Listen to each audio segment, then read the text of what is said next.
Hello. Hello. Witches and wine here. Look at her hair. I think she said look at witches and wine hair. That's right. So today I decided to do a more... I was telling Jeannie, I have very bad eye-hand coordination, so not all of my hair is curled, so I just tease the fuck out of the straight parts. That's why my hair looks kind of like a bird lived in it for a year and abandoned it. So, Chaweon, where are we today? We're gonna eat pancakes. And where are we eating pancakes, Jeannie? Today we're at Butterfinger Pancakes, my kind of place, according to them.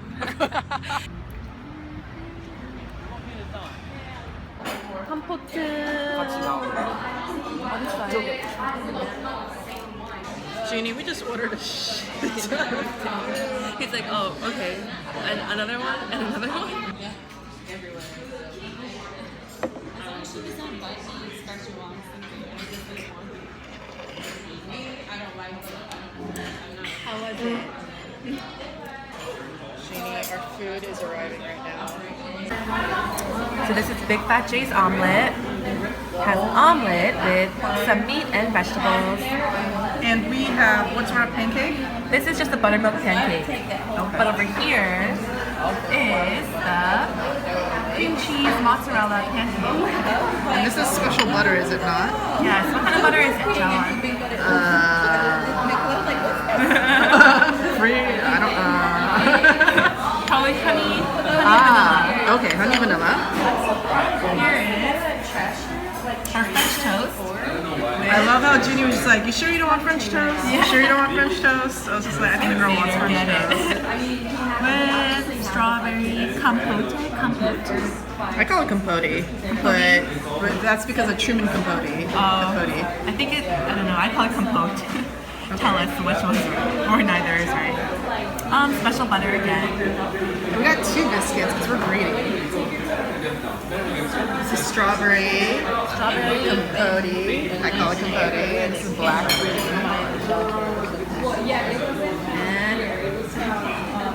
And bacon. Okay. Time for nourishment, so I can finally think. I used to take medication when I was young. Breakfast is supposed to be the most important meal of the day, correct? So now That's what research says. But do you usually eat breakfast? Yes, but it's not breakfast time right now, is it? It's like 2.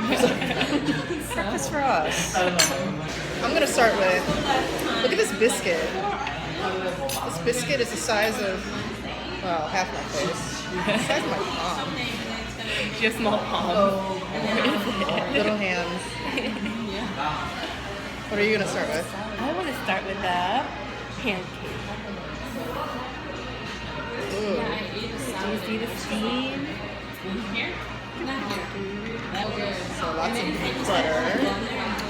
so I read theirs and they were saying how good it was. And you can like build your own salads. Yeah, so When I make peanut butter and jelly, I like to put on just a very little amount of peanut butter, and I like to just smear on butter and jelly, like tons of butter and tons of jelly. I've never tried that. took the rest home and ate it. And they were so Because I feel like peanut butter is such an overwhelming taste. But I like it. I'm actually going to start eating better after she's on.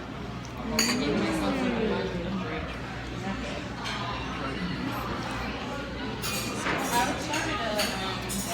Biscuits are not super flaky, but I mean,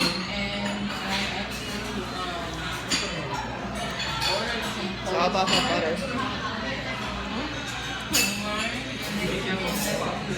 How's the pancake? You can definitely taste the cream cheese. It's really fluffy. You can really taste the cream cheese. I don't know if you can taste the mozzarella though. Or maybe it is the mozzarella.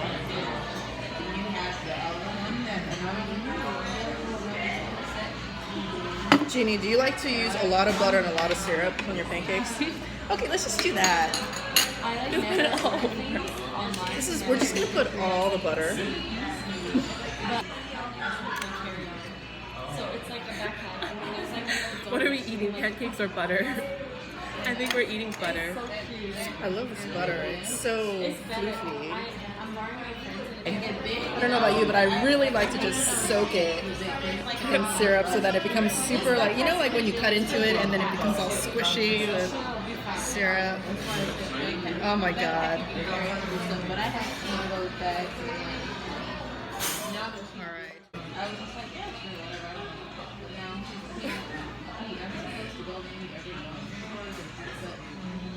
It's good. Let's try this. I like this better than the buttermilk. Are you sure it wouldn't taste the same if we did this with the buttermilk? Probably, because basically what I'm doing is tasting the butter and the syrup. I kind of like to eat bacon with my hands. I don't know why it's so greasy, but I just like to pick it up with my fingers. Do it. Is it crispy? It's crispy enough. I don't like it when bacon is overly crispy.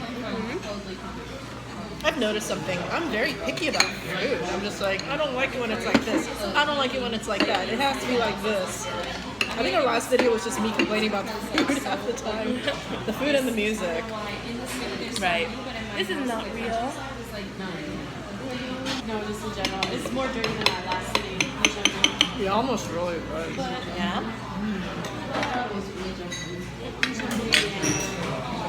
But we need to put the butter all over the pancakes. Okay. My friend, oh my god, she had someone else she said that These are bigger. she was saying another word and I said she told me what it was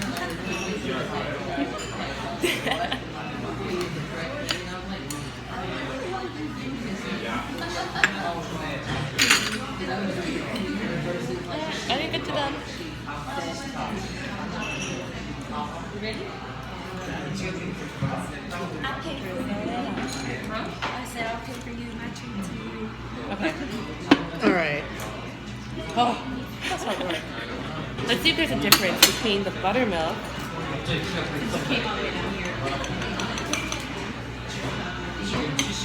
and the cream cheese mozzarella.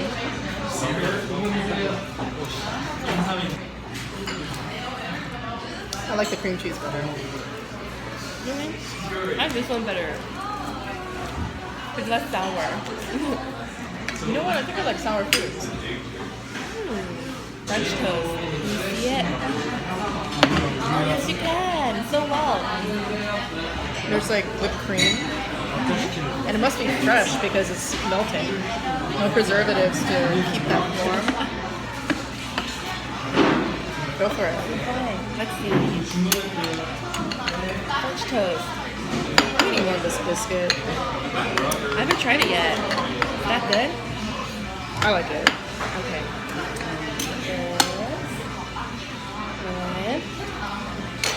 This. And What do you think? I like it. I'm gonna need syrup. Everything needs syrup. I like it.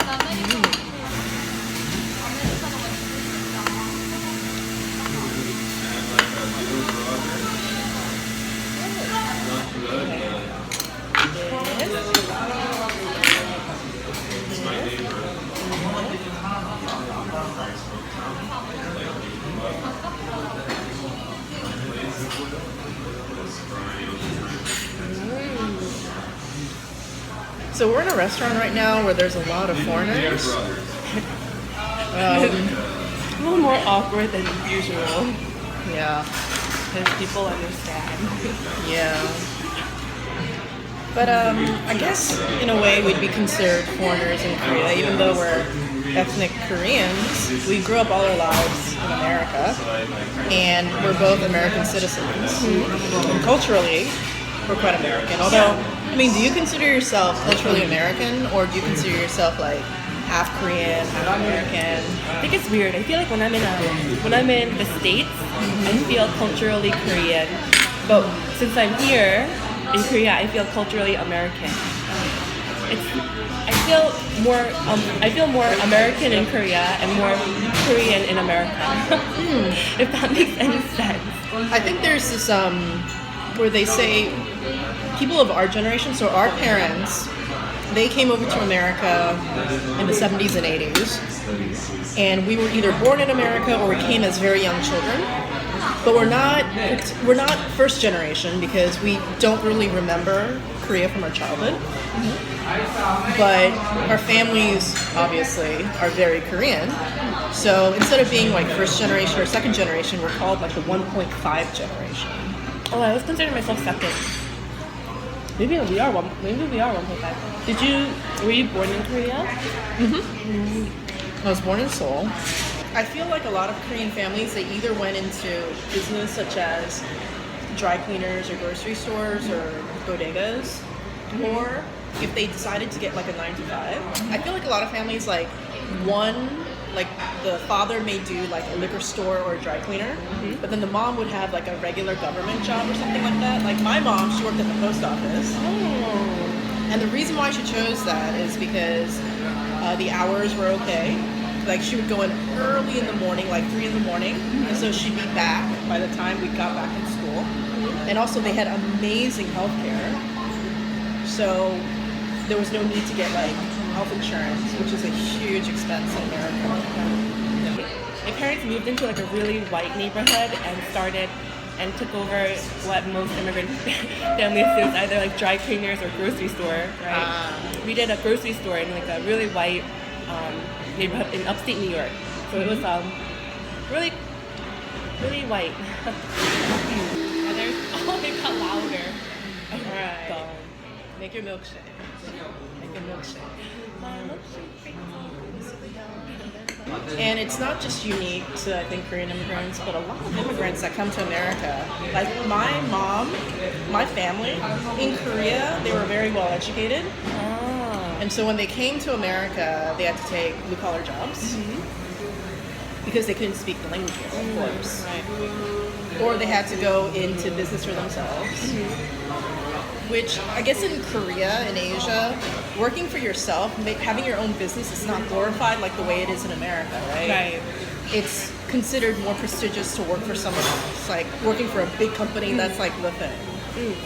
So when they came to America, and it's not just Koreans, I know like a lot of Iranian refugees, or a lot of, even nowadays, like a lot of, I think, Syrian refugees too. There's a lot of doctors and lawyers who come over, and they work at jobs where, you know, they're very overqualified, but because of their status, that's what they have to do.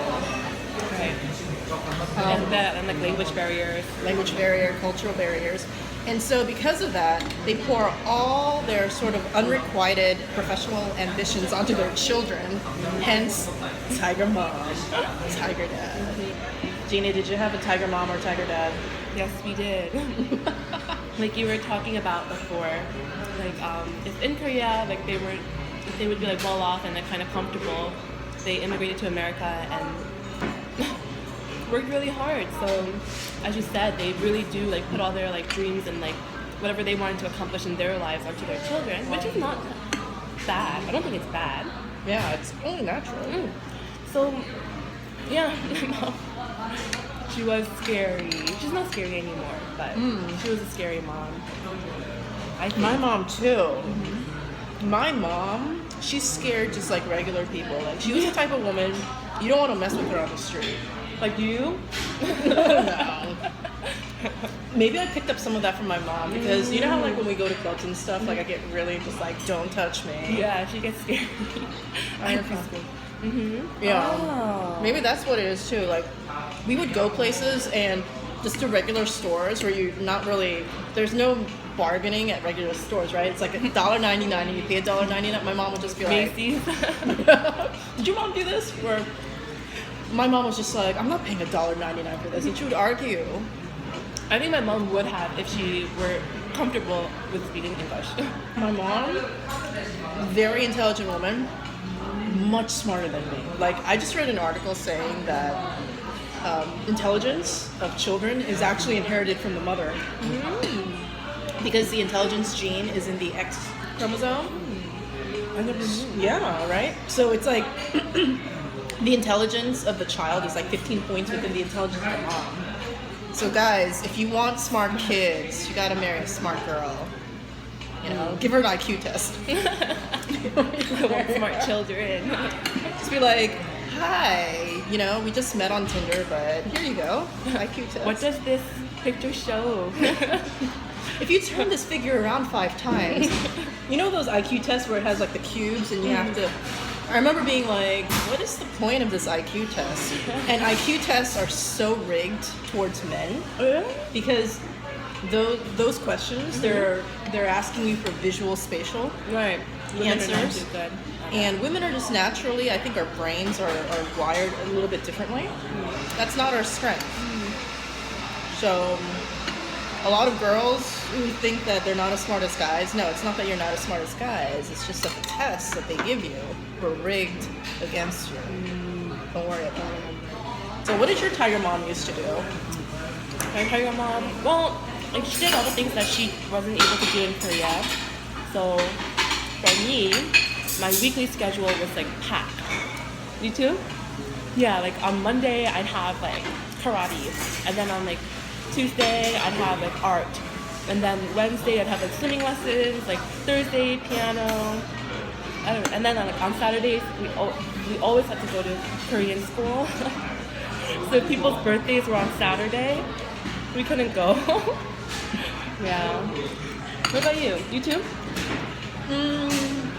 My mom was just so focused on making me into a math genius, and I'm not naturally good at math. Kumon?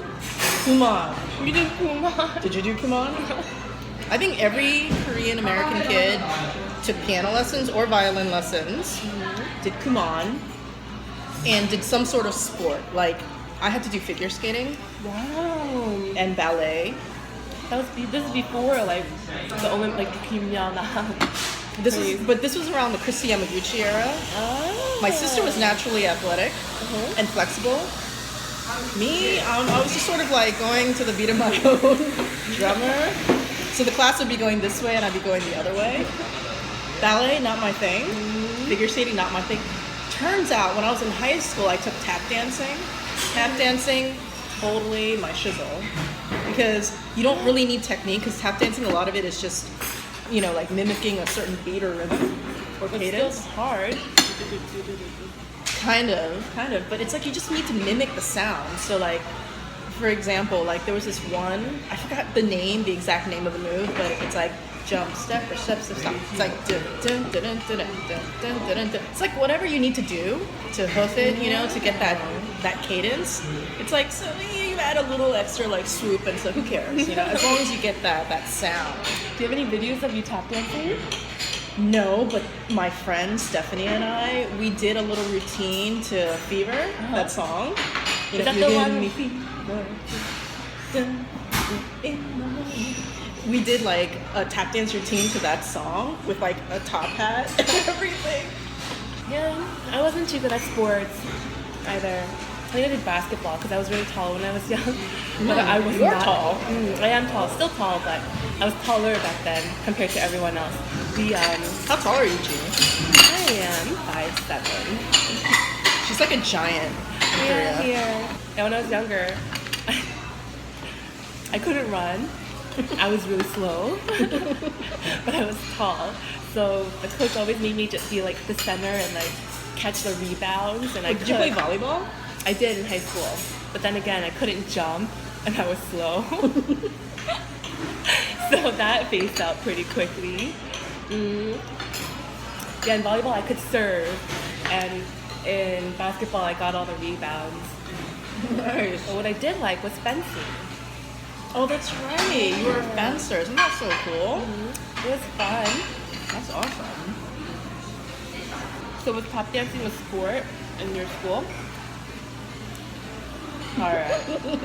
The cool thing about my mom and I think a lot of Korean immigrants is that they choose where to live based upon the best public school systems. So, like, my mom didn't make enough money